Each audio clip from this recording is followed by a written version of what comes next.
atau produk dari Puri Kopi. Mohon izin saya perkenalkan dulu ya, adik-adik ya.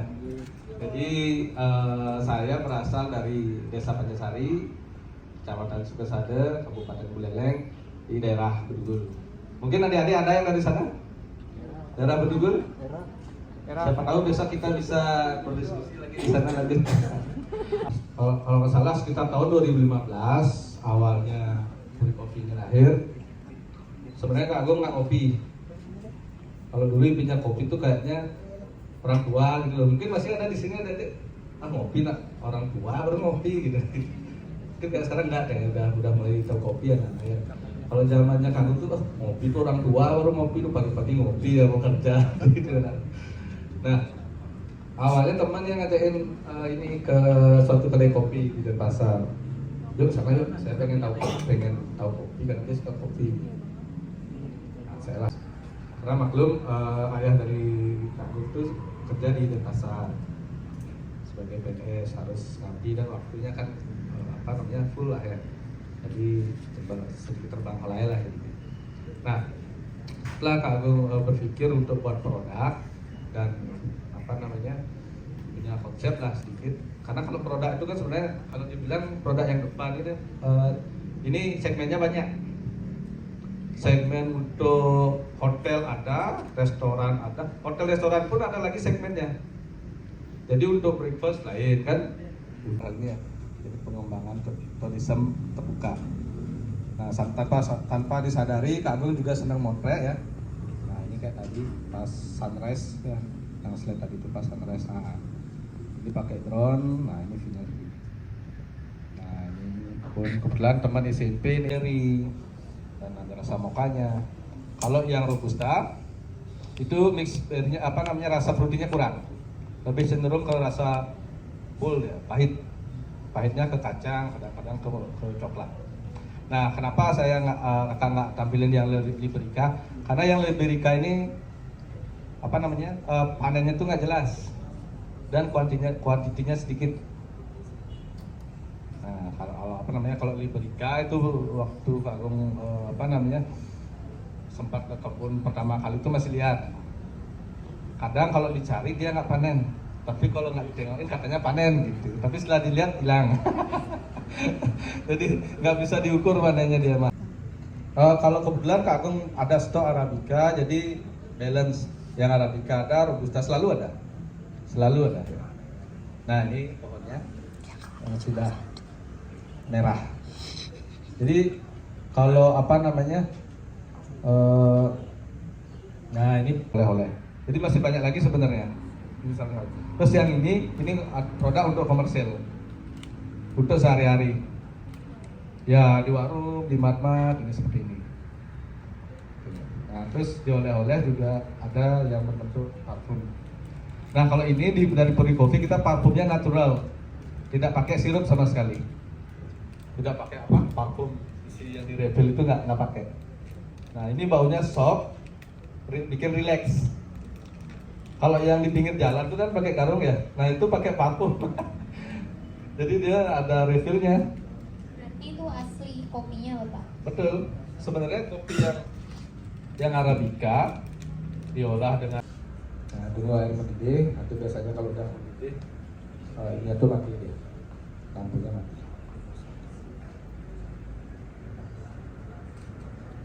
Nah kopi joget ini kita sendiri terbuat dari bahan Arabica dan Robusta, di mix tanpa ada bahan yang lain, pure hanya kopi. Jadi kalau kopi-kopi komersil yang lain itu hampir semuanya ada campuran. Kalau dilihat di belakangnya komposisinya ada campuran beras, jagung, ada mereka sebutnya sereal. Tapi kalau kita punya pure kopi. Nah ini saudara waktu pas pandemi kemarin diborong oleh anggota dewan. Ya, satu anggota dewan turun. Kopi nggak turun loh harganya, justru naik. Nah, hebat kan? Kopi itu pas kopi nggak turun naik dia harganya, malah kurang. Karena dipakai sembako. Nah kalau nyedohnya begini nih, kalau nggak pakai sendok bisa diputar. Oke. cukup. Nah, kopi yang apa namanya, yang merah, yang matang, itu setelah diseduh itu ada krema namanya. Bisa dilihat ya, ada kremanya. Jadi kalau kopi yang tidak petik merah ataupun kopi yang tidak pure kopi, diseduh biasa aja dia hitam. Mungkin ada yang pernah lihat hitam aja dia pekat gitu, ya kan? Nah, tapi kalau yang kopi yang benar diseduh keluar krema dia, seperti ada apa namanya? Seperti ada foamnya. Malah ada temennya Harum bilang, oh ini kopinya kok ada susunya, padahal enggak. Oke. Dia diaduk ya, diaduk lagi. Biar lebih merata lagi diaduk. Dari adik-adik ada yang mau coba? Andre, itu ya, dan sekarang. Itu juga rasanya. Wih, rasanya. Ya. Jadi kalau Arni di rumah boleh tahu ngopinya sehari berapa kali? Ya, kalau kopi hitam nggak pernah, tapi seringnya beli kopi gede gitu. Oh, oke. Betul. Nah, kalau kamu saranin sejeleknya kopi yang saset begini di warung ya. Artinya kan ini pure kopi kelihatan kan masih mending. Benar, masih mending. Kalau udah terbiasa yang kopi asli nanti kopi saya itu lewat dah. Ini kopi-kopi gitu dah nanti. Ya. Silakan dicoba. Ya, bawa aja ke sana sampai boleh. Oh, ini buat lagi sih Indra nih. Mungkin tambah lagi. Silakan. Ya, silakan. Nggih.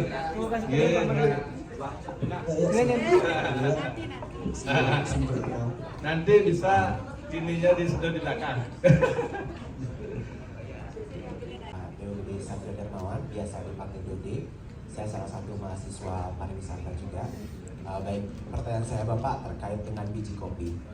Baik, mungkin Bapak juga mengetahui bahwa wine itu ada vintage. Biasanya untuk wine itu ada vintage base dari wine itu. Jadi seperti vintage 2018 ataupun 2019. Dengan kondisi cuaca Indonesia yang sering pancaroba, itu apakah berpengaruh juga dengan kualitas biji kopinya?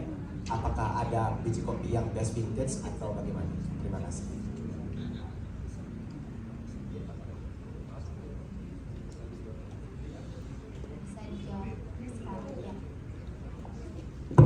Terima kasih Dode, bagus sekali pertanyaannya ya. Jadi wine dan kopi. Nah, kalau wine memang pada saat panen itu ada, kalau nggak salah ya, ada 2 kali panen setahun, 2-3 kali panen, tergantung daerahnya. Kalau di Singaraja itu kalau nggak salah 2 kali panen dalam setahun. Nah, tentunya dalam ilmu pertanian kita ngomongin ke pertanian, semua hasil bumi itu terpengaruh oleh faktor cuaca. Faktor cuaca yang mana cuaca yang ekstrim seperti sekarang yang tidak jelas istilahnya ya. Kalau dulu kita SD mungkin belajar musim Indonesia kemarau hujan, nah gitu kan, bulan ini hujan kemarau gitu kan. Kalau sekarang tuh nggak bisa dibaca dipakai acuan. Kayak sekarang aja hari ini hujan masih kan, 3 hari terakhir hujan. Nah jadi kalau di tanaman itu kalau ininya tidak balance, panas dan airnya tidak balance, itu akan mempengaruhi rasa. Betul sekali seperti Dewa bilang. Seperti wine vintage itu kopi juga hampir sama. Jadi kalau secara produksi kalau misalnya curah mataharinya tidak imbang, kebanyakan hujan, produksinya cenderung sedikit. Contoh saja dari 2 tahun terakhir ini Indonesia kan kita dilanda hujan terus ya, hampir keseringan hujan lah. Bulan-bulan terakhir ini kita melihat mulai cerah itu kita kira bakal cerah terus, ternyata 3 hari kemarin hujan lagi dan nggak tahu lagi besok lusa mungkin hujan terus katanya. Nah jadi kalau hujannya sering, kebanyakan kadar air itu pembungaan sebelum berbuah itu kurang.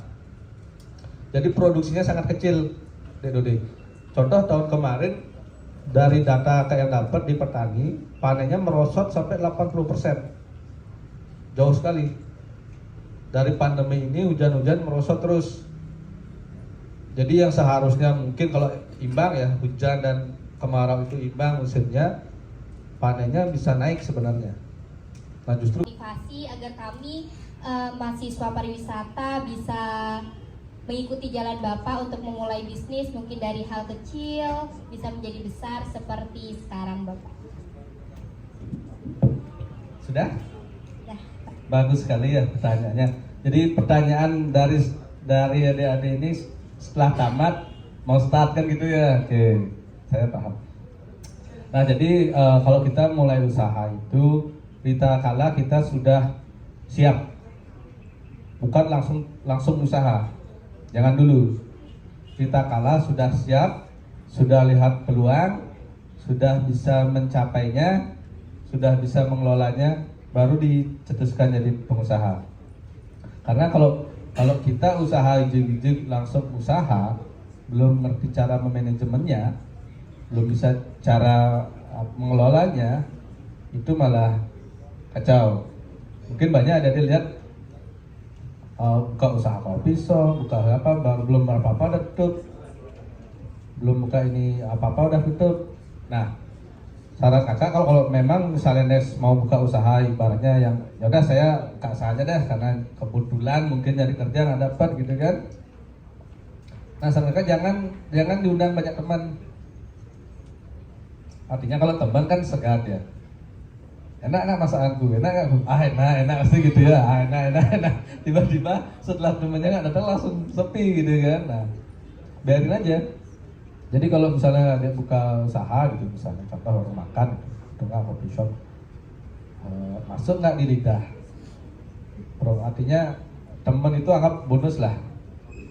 Artinya pas lagi lewat atau apa. Tapi kalau yang memang pengen tahu yang sejatinya, apakah kita benar-benar jalan atau enggak, biarkan market yang menilai. Jadi kalau emang diterima kan jalan berarti. Nah, jadi teman itu agak bonus. Nggak selamanya kita tergantung teman, benar kan? Kalau di usaha itu memang apa ya? Memang free fly kita.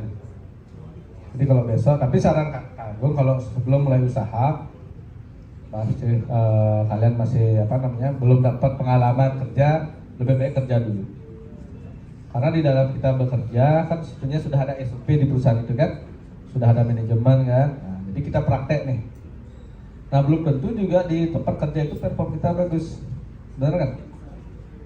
Jadi kalau perform kita bagus, artinya wah ini bagus ini anak ini kerja, nah, bisa jadi berkarir kan. Nah, setelah berkarir pun dengan posisi jabatan manajer gitu misalnya, itu lebih berat lagi tanggung jawabnya. Manajer pun di belakang kan masih ada back, masih ada direktur mungkin. Direktur masih ada owner kan gitu ya, nah, masih banyak level. Kalau kalian langsung maju gitu udah main sendiri, udah bertarung sendiri gitu. Jadi kadang ada istilahnya orang perform bekerja itu beda dengan berperform berwirausaha. Ini itu beda, tantangannya beda. Makanya ada teman Agung bilang, aku nggak berani buka usaha. Kenapa nggak berani? Takutnya kalau rugi siapa akan banyak hilang gitu. Atau banyak. Pada semuanya, selamat siang juga pada Kak Agung. Izin meminta waktunya sebentar. Ini bukan pertanyaan ya, tapi meminta pendapat dari kami juga diskusi sama panitia yang lain juga. Bagaimana menurut Kak Agung ini kalau kopi tanpa gula dicampur arak sesuai dengan arahan dari Gubernur Bali, apakah itu baik bagi kesehatan atau tidak? Jadi Kak Agung kan lebih kenal kopi, apakah itu baik bagi kesehatan atau tidak? Itu aja sih, terima kasih. Tempat kopi arak jos. Itu sebenarnya berdasarkan apa ya? Ngegas saja sebenarnya gitu loh. Jadi dalam dunia perkopian itu kalau kopi dengan minuman alkohol itu namanya coffee liquor. Coffee liquor. Memang ada khusus dibuat kopinya difermentasi, didestil gitu ya. Itu akan menjadi coffee liquor. Tapi kalau kopi di mix langsung dengan arak lumayan berat rasanya sebenarnya. Lumayan berat. Tapi ya namanya mixologi gitu istilahnya ya kan ya sah-sah saja gitu. Sepanjang minuman itu bisa dikonsumsi berkesinambungan. Tapi mungkin anak-anak muda yang seru-seruan untuk menggairahkan semangat, ya bagus juga. Kopi buat semangat, arak juga buat semangat. Jadi kalau dibilang nih rasanya ya acak adul sebenarnya. Tapi kalau dia pakai seru-seruan ya positif sih ya. Jadi kita ambil positifnya aja. Sepanjang itu after drinknya itu positif. Kalau after drinknya ntar ya, kalau Kak Agung sih tidak setuju gitu loh. Jadi kalau emang kopi ya kopi, arak ya arak seperti itu kan. Sebenarnya kalau kopi kan campuran yang paling kuat itu kan susu kan gitu ya, creamer, mungkin coklat buat cappuccino. Tapi kalau arak mungkin campurannya kan koktail kan gitu, sirup seperti itu. Ya, saya kalau Kak Agung sih ngerti maksudnya Pak Pastor untuk menyemangati anak muda. Ya, oke, tadi ya. Baik, terima kasih Kak Agung Ya. jawabannya biar teman-teman juga tahu gitu. Ya, Baik, betul. terima kasih. Oke, siap.